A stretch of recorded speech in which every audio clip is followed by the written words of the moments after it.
I'd like to give you another tour of the yard, show you how the garden's grown up, and then since the last video, show you my little garden helpers here. This is Kay. She was my daughter's rabbit. Now I take care of her. She feeds my garden and I feed her.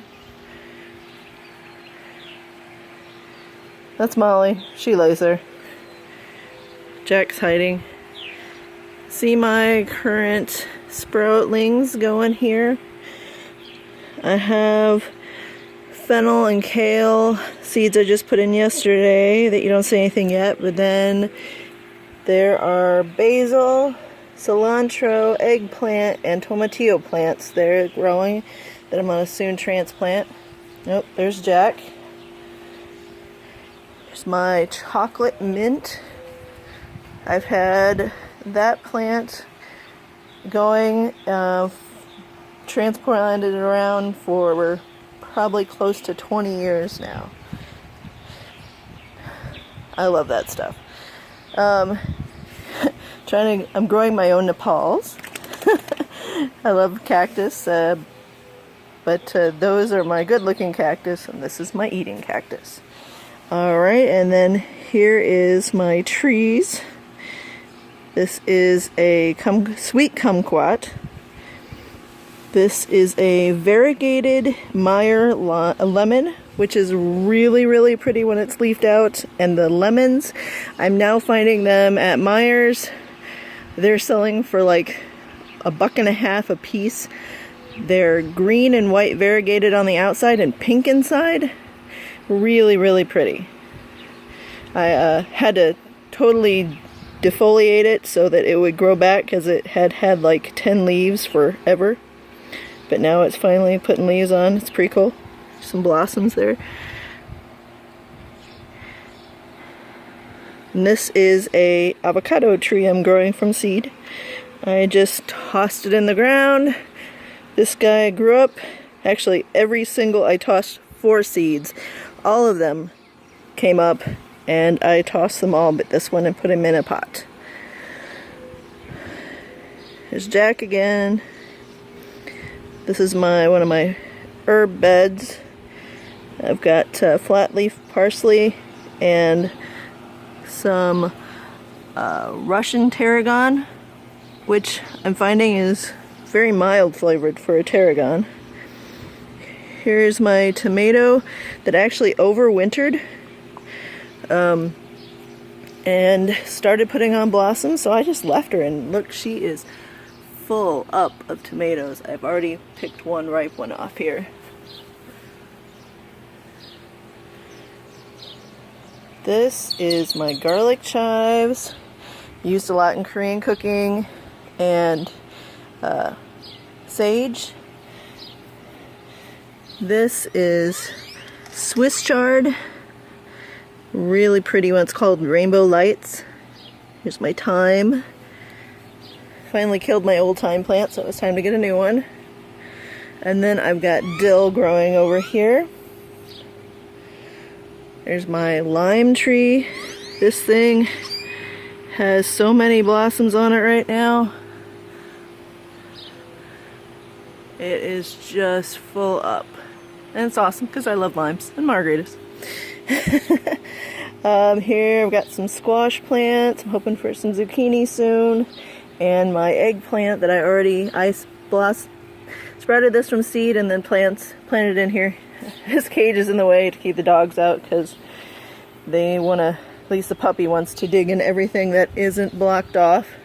This is a Thai basil plant that's growing up from seed. You'll see a couple more of those over there that are just volunteers. I put some marigolds around the tomatoes. They're good to keep the hornworms away. Not that I've had much of a problem since I moved down here to Texas, but just to make sure they don't get on my plants. Here's another tomato. This one I planted this spring. Already doing pretty good. He's got some tomatoes. Now these are something I'm really happy about, my strawberries. Some of them the plants I brought down from Indiana, and others I refilled from in here. This bed is doing really, really well now. Very happy with it. And now that we've gotten rid of our rat problem, maybe I'll actually get some ripe strawberries. This, Jack decided, well, rats decided to eat my kale, and then Jack decided to dig them up. So I'm trying to get some kale going in here. We'll see. And then those are sweet basil. Kind of looks like lettuce leaf basil. I love it for caprese salads. These are my banana trees. They overwintered last winter. I might actually get a blossom off them this year. We'll see. Here's the pool. Banana trees are honestly just here to be a semi-tropical background for the pool. My husband wanted palm trees, but they take a lot of upkeep, otherwise they look like ass. Here's my other banana tree. He is pretty. I wish I had more room to put more of those in. This monster right here is 2 tomatillo plants that I planted side by side in a tomato cage. I've learned in the past, in a cage, these things can get 10 feet easily. It is starting, they're real temperature specific for when they produce fruit. It's a little early yet, it's not staying warm enough overnight. You'll see there is some shells coming on, but there's another one up there. They're not filling out quite yet. In the past I've had tons and tons of blossoms, and not that many, but I've been told that it is a must to have 2 plants because the plant can't cross-pollinate itself. We'll find out. You also see these frilly plants in here. That's asparagus. I was hoping it would be ready to pick this year. I planted 8 plants in this box, but they didn't come up that strong and big this spring, so I decided I would let it season out another year, keeping it well fed and protected. It's okay to plant cover crops like herbs, lettuce. The tomatillo seems to be doing okay in here. I've actually also planted some green beans in here in the past. Seems to, anything in the bean family will put nitrogen back into the soil, so they seem to do okay. Hoping next spring I'll actually be able to pick regularly of that asparagus. Here's my lettuce mix, which I'm going to end up just cutting and feeding to Kay because I just haven't had time to do anything with it. This is my other tomato plant. Again, this one was planted this spring. Doing real good with the tomatoes. Let's see, there's a basil plant up front there. A little cilantro plant here in the back. 2 peppers, a poblano and a jalapeno. I believe the taller of the 2 is the poblano. They like the heat, so they'll do blossom and put a lot more on here once it warms up some more.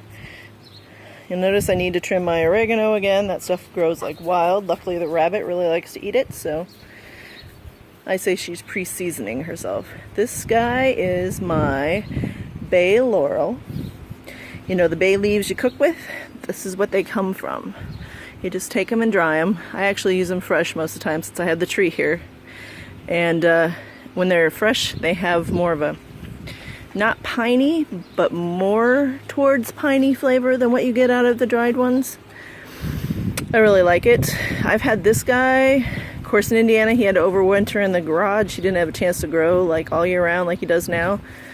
When I first got him he was about 4 inches tall and I've had him for a good 15 years. But he's grown probably 4 times the size he was since I planted him 4 years ago, so it's pretty cool. There's only one sad little squash plant there left. The dogs keep digging in here. You might be able to tell he's been using this for a playground. Need to put another cage in. This is a heirloom tomato called a pineapple. Let me check the tag here. Yeah, a pineapple. I don't know if you can read it. You'll find that the heirlooms don't produce as many tomatoes as the more producer brands like this. This one was a Champion, but the flavor of the tomatoes is vastly better. So it's a trade-off. Here's my rosemary.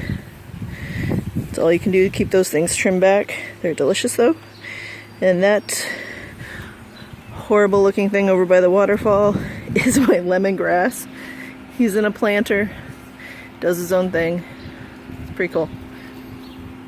So, this is my current garden this year. I'm actually in the works trying to get my HOA to put in a community garden in one of our empty lots that we're trying to figure out what to do with. Because I'd love to work with the neighborhood kids and show them what growing your own food is like, and so they know where their food comes from. So, thanks for viewing this with me, and hopefully I'll be able to post some videos from my classes at the CIA soon. So you all have a great day and do what you love.